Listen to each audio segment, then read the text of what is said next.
अमरावती महानगरपालिका शहरातील 10 लाख लोकसंख्येनुसार झोन ठेका देण्यात आला होता।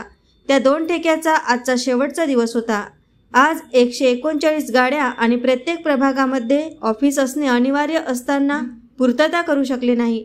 त्यांनी फक्त 28 गाड्यांच्या भरोश्यावर जुन्या ठेकेदारांना झोन ठेका मिळावा आणि जुन्या फुटक्या गाड्या लावून त्यांना झोन ठेका मिळाला पाहिजे अशी त्यांची मागणी होती। त्यांच्या मागणीच्या विरोधात आज सर्व पक्षीय यांनी अमरावतीच्या महापालिकेत आंदोलन करण्यात आले।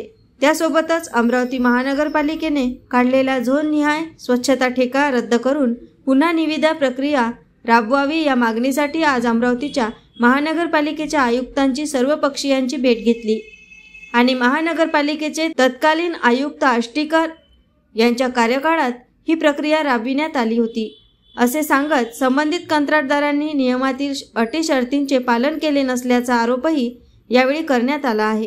नमस्कार, मी समीर जवंजाळ। आज सर्वपक्षीय पक्षाचे कार्यकर्ते आणि सर्व ठेकेदार मिळून आज आयुक्त यांना भेटायला आले असता आयुक्तांना भेटण्याच्या मागचं मुख्य कारण असं की अमरावती शहराच्या 10 लाख लोकसंख्येच्या नुसार जो झोन ठेका देण्यात आला होता त्या झोन ठेक्याचा आजचा दिवस त्यांच्या 139 गाड्या आणि प्रत्येक प्रभागात त्यांचं ऑफिस असणं अनिवार्य असताना सुद्धा ती पूर्तता करू शकले नाही। त्यांनी फक्त 28 गाड्याच्या भरोशावर त्यांना झोन ठेका मिळावा आणि जुन्या तुटक्या फुटक्या गाड्या लावून हा झोन ठेका त्यांना मिळाला पाहिजे याकरिता त्यांची मागणी होती।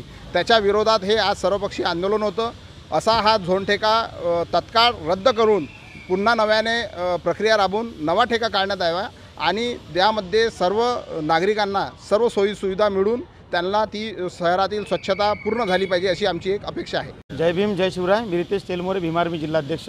आज सर्व पक्षी अमरावती शहरातील सर्व पक्ष मिळून आम्ही आज आयुक्तांना भेटलो की 150 ज्या गाड्या होत्या कचरा उचलण्याच्या त्या फक्त 28 गाड्यांनी ठेकेदारांनी महानगरपालिकेत सुपूर्द करणार होते। पण काल 3 दिवसापासून आम्ही त्यांच्या मागे आहे व त्यांचा जो हे होतं त्यांचं जो म्हणणं होतं आम्ही ते फेटाळलेलं आहे। 150 गाड्या अवेलेबल करा व सर्व सुविधानुसारच ज्या नियम अटी शर्ती आहे त्याच्यानुसार हा ठेका देण्यात यावा, अन्यथा हा ठेका रद्द करण्यात यावा। आता महानगरपालिकेचे आयुक्त यांच्याशी बोललो की बा तुम्ही जर हा ठेका 2 दिवसात रद्द करसान नाही किंवा प्रेस कॉन्फरन्स घेऊन तुम्ही नागरिकांना कळवसान नाही, आपल्या अमरावती शहराच्या नागरिकांकडून 600 रुपये टॅक्स वसूल करून राहिले जबरदस्ती।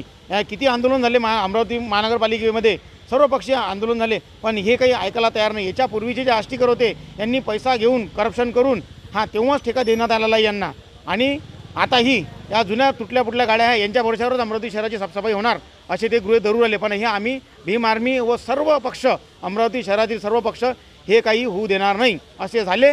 तर यांनी पहिले फक्त ट्रेलर पाहिलं, आता पुरा पिक्चर दाखवून देऊ। आपल्या अमरावती महानगरपालिका गजनी कोण आहे हे दाखवून देऊ आम्ही। जय भीम, जय शिवराय। AS न्यूज महाराष्ट्र करिता अमरावती येथून रुपालीसह अनिल साखरकर।